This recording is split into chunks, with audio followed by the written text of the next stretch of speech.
प्रेम और जुर्म जब होते हैं जुदा तो छूटते हैं सुराग। इन्हीं सुरागों की बिना पर मिलती है सजा। लेकिन जब कानूनी बनने लगे मुजरिम का मददगार तो कौन देगा जवाब। नमस्कार दोस्तों, अब आपका सीसी न्यूज चैनल सैटेलाइट होकर आपके फ्री डीटीएच पर उपलब्ध। मीडिया भाइयों, आप लोगों को हम साधुवाद और धन्यवाद देना चाहते हैं। नए वर्ष के सापेक्ष आज 15 जनवरी है, मकर संक्रांति है।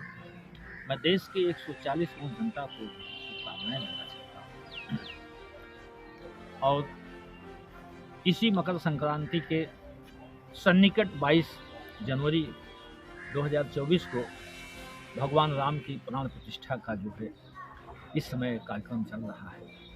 भारत के यशस्वी प्रधानमंत्री विकसित भारत संकल्प यात्रा को लेकर चल रहे हैं। इस प्राण प्रतिष्ठा में हमें सौभाग्य प्राप्त है, भगवान राम का जो है प्राण प्रतिष्ठा हो रहा है।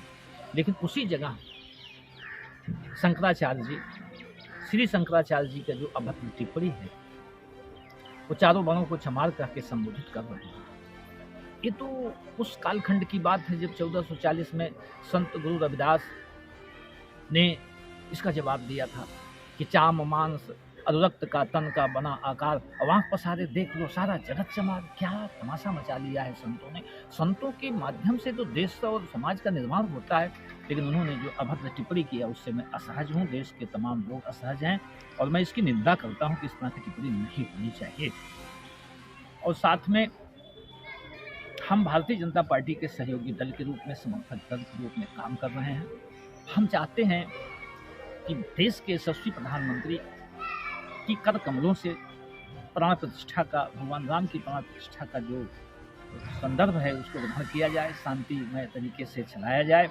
और हमें भी सौभाग्य प्राप्त है कि हमें 8 जनवरी को भगवान राम के प्राण प्रतिष्ठा में जाने का निमंत्रण भी पत्र मिला हुआ है। हम अपने फेसबुक पे भी उसको अपलोड किए हैं। और सवाल ये है कि धर्म जो है, राजनीति से उसका कोई मतलब नहीं है, लेकिन धर्म के माध्यम से लोग राजनीति कर रहे हैं। हम तमाम राजनीतिकारों को ये बताना चाहते हैं कि राजनीति एक सेवा है। धर्म मानवता का कल्याण के लिए बना है। अगर धर्म समाज को बांटने का काम करेगा वो धर्म नहीं कहा जाएगा। धर्म को हर समय जो है सेवा भाव से देखा जाइए, मनुष्यता के कल्याण के लिए देखा चाहिए। और 2024 में हम भारतीय जनता पार्टी के साथ तभी रहेंगे जब भारतीय जनता पार्टी को हमने समर्थन दिया, सहयोग दिया, तन मन धन से साथ दिया। अभी भारतीय जनता पार्टी हमारी पार्टी को या जो सहयोगी दल हैं उनको कुछ दिया ही नहीं। पता नहीं कैसे मूल्यांकन कर रहे हैं भारतीय जनता पार्टी के जो टॉप लीडर्स हैं, व्यक्तित्व के धनी हैं, तमाम चिंतनशील हैं, तमाम मंथन करते हैं। क्या हम लोग इतने लंबे समय से प्रभु राम के आदर्श को मान करके हम भारतीय जनता पार्टी को सहयोग दिए हैं कि किस प्रकार से जो है देश का निर्माण होना चाहिए, समाज का निर्माण होना चाहिए, लेकिन हम लोगों को अभी तक कोई जिम्मेदारी नहीं दी गई है। हम चाहते हैं 2024 में भारतीय जनता पार्टी के यशस्वी जो नायक हैं, राष्ट्रीय अध्यक्ष जी हैं, जो हमारे प्रधानमंत्री जी हैं, वो सहयोगी दलों को कुछ न कुछ जिम्मेदारी दें, जिससे हम प्रचंड बहुमत से 2024 में जो है सरकार बनाएं। और भारतीय जनता पार्टी की सरकार का मतलब ये नहीं होता है कि वो कोई विद्रोह की बात है, किसी धर्म से उसका मतलब है। वो तो राष्ट्र के निर्माण के लिए संकल्प लिए हैं मोदी जी। माननीय मोदी जी के कर कमलों से अगर सब कुछ संभव होता है, भ्रष्टाचार दूर होता है, अपराध दूर होता है, तो इसमें क्या बुराई है। उत्तर प्रदेश में तो 4 बार बसपा की सरकार रही। उत्तर प्रदेश में कई बार जो है समाजवादी की सरकार रही। बहुत लंबे समय तक कांग्रेस ने शासन किया, लेकिन करप्शन अपनी चरम सीमा पे था। उस जंग को छुड़ाने के लिए अगर देश के यशस्वी प्रधानमंत्री जी प्रयास कर रहे हैं तो इसमें क्या बुराई है। कोई बुराई नहीं होनी चाहिए। मीडिया भाइयों, और आपका कोई सवाल हो तो उसका संदर्भ मैं दे सकता हूँ।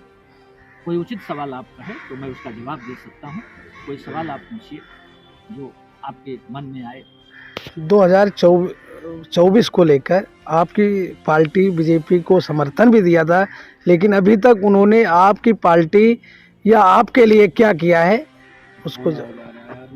स्थिति यह है, पिछले विधानसभा चुनाव में भ्रष्टाचार अपराध मुक्त न्याय दल के राष्ट्रीय अध्यक्ष डॉक्टर टी.आर. सिंह के मार्गदर्शन में तमाम दल समर्थन दिए, लेकिन स्थिति साफ है, 1 वर्ष से ज़्यादा हो रहा है। मैं भारतीय जनता पार्टी के नायक से और भारतीय जनता पार्टी के जिम्मेदार व्यक्तित्व से मैं आग्रह करता हूं कि सहयोगी दलों को कोई जिम्मेदारी उनकी होनी चाहिए। अगर वो सहयोगी दलों को जिम्मेदारी देते हैं तो हम लोग तन मन धन से 2024 में काम करेंगे, भारतीय जनता पार्टी की सरकार बनेगी, पूर्ण बहुमत में सरकार बनेगी। लेकिन कहीं पर अगर हम लोगों को अनदेखा कर रहे हैं, हम लोगों को जो है भुला रहे हैं, तो हम उनका साथ कैसे देंगे? ये तो बड़ी गजब की विडंबना होगी। हम लोगों को छलावा के शिकार हो जाएंगे, हम लोगों के साथ छल लिया जा रहा है। हम लोग पूरी ताकत के साथ जो है भारतीय जनता पार्टी के साथ खड़े हैं, लेकिन भारतीय जनता पार्टी के तमाम जिम्मेदार लीडर्स से, जिम्मेदार लोगों से मैं निवेदन करता हूं कि हम लोगों की तरफ थोड़ा देखें। और भगवान राम के समय में अगर माँ शिवरी का कल्याण नहीं किए, जटायु का कल्याण नहीं किए, और हम लोगों का, दलित पिछड़ों का कल्याण नहीं किए, तो कैसे पता चलेगा कि भगवान राम का राज्याभिषेक, भगवान राम का प्राण प्रतिष्ठा हो रही है। मैं प्राण प्रतिष्ठा का संबंध इसलिए ले रहा हूं कि न्याय हो।